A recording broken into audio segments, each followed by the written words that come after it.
अधूरी कविता को अब मैं दूसरे वीडियो में इसको पूरा संपूर्ण कर रही हूँ।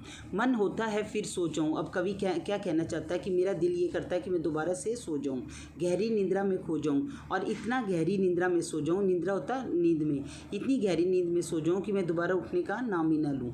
जब तक रात रहे धरती पर, अर्थात रात है, रात के समान दुख है, अराजकता जब तक इस धरती के ऊपर बुराई है वो फैली है, तब तक चेतन से फिर जड़ हो जाऊँ। जो मैं सजीव अवस्था में हूँ उससे मैं दोबारा से निर्जीव अवस्था में चला जाऊँ। अर्थात मैं इस समाज में फैली हुई बुराई को नहीं देखना चाहता, इसीलिए मैं चेतन होता सजीव अवस्था में, जो मैं सचेत हूँ, इस अवस्था से फिर से मैं जड़ हो जाऊँ, अर्थात निर्जीव की अवस्था में मैं आ जाऊँ। उस करवट अकुलाहट थी पर नींद ने अब इस करवट आती थी। अकुलाहट होता बेचैनी। कहते हैं कि अब जिस प्रकार रात को नींद उचट जाने पर बेचैनी हो जाती है, ना तो इस करवट नींद आती है और ना ही उस करवट नींद आती है, उसी प्रकार समाज में फैली हुई बुराई को देखकर कवि को है वो कवि को है नींद आ ही नहीं रही है। कवि का मन है वो बेचैन है, कवि के मन में शांति हो ही नहीं रही है। करवट नहीं बदलता है तम, मन उतावले में है में अक्षम। अब इसमें कवि क्या कहना चाहते हैं? करवट नहीं बदलता है तम होता अंधकार, अंधकार रूपी जो बुराई है वो कभी करवट बदलने का नाम ही नहीं ले रही है, अर्थात अंधकार रूपी बुराई है वो समाप्त होने का नाम ही नहीं ले रही है। मन उतावलेपन में अक्षम, मेरा मन है वो उतावलेपन में अक्षम होता है, किसी प्रकार के लिए सक्षम नहीं है, उतावलेपन के लिए सक्षम मेरा मन है ही नहीं। जगते अपलक नैन बावले, अपलक होता है बिना पलक झपकाए हुए। जिस प्रकार सारी रात बिना पलक झपकाए हुए मैं सारी रात जागता रहता हूँ, मेरे जो नैन हैं बावले, अपने नैनों को उसने बावले कहकर संबोधित किया है।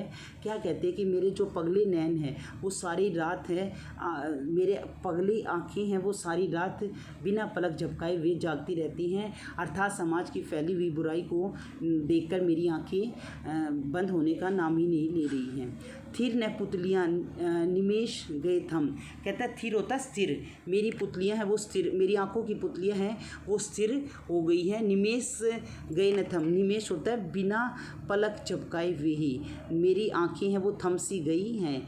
सांस आँस में अटकी मन को आस रात भर भटकती है, कहती मेरी जो सांसें हैं वो इसी आस में अटकी हुई हैं, इसी उम्मीद में अटकी हुई हैं, मेरा मन इसी उम्मीद में अटका हुआ है कि कभी ना कभी समाज में है वो जागृति उत्पन्न होगी। आस रात भर भटकाती है और यही उम्मीद है, ये रात भर मुझे भटकाती रहती है, अर्थात रात भर मेरी आँखें हैं वो इसीलिए भटकती रहती हैं कि समाज में एक न एक दिन जागृति जरूर आएगी। जागृति नहीं ए निंद्रा मेरी, कहते मैं जाग नहीं रहा हूँ, जागृति मतलब मैं जाग नहीं रहा हूँ, ये केवल मेरी अनिद्रा की अवस्था है, अर्थात मुझे नींद न आने की अवस्था है, अर्थात समाज में जागृति है आने का नाम ही नहीं ले रही है, इसी कारण मेरी आंखें भी बंद हो ही नहीं रही है, मेरी आंखों में नींद आ ही नहीं रही है। नहीं गई भव निशा अंधेरी, और जो अंधकार रात है वो समाप्त होने का नाम ही नहीं ले रही है। अंधकार केंद्रित धरती पर, अंधकार से भरी हुई इस धरती के ऊपर देती रही ज्योति चकफेरी, चकफेरी होती है चकफेरी होता है चकफेरी होता है चक्कर काटना, कहते हैं देती रही ज्योति चकफेरी, जो प्रकाश रूपी उम्मीद है वो हमेशा चकफेरी अर्थात चक्कर देती रहती है।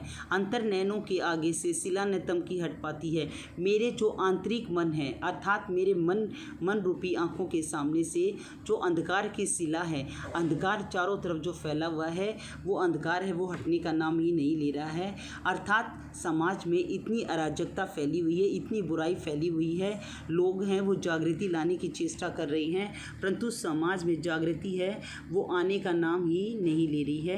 तो इस कविता के माध्यम से कवि नरेंद्र शर्मा ने सरल सहज भाषा का प्रयोग किया गया है और समाज में लोगों को सचेत किया है, सचेत करने के लिए प्रोत्साहित किया है कि समाज में फैली हुई अराजकता को मिटाकर समाज में अच्छाई को पनपने दो, अच्छाई को आ जाने दो। सरल सहज भाषा के साथ साथ इसमें प्रसाद गुण का प्रयोग भी किया गया है और इसमें कवि ने सरल सहज भाषा के साथ साथ प्रभावपूर्ण भाषा का भी उन्होंने प्रयोग किया है। तत्सम तद्भव शब्दावली का इसमें प्रयोग है वो किया गया है और पुनरोक्ति प्रकाश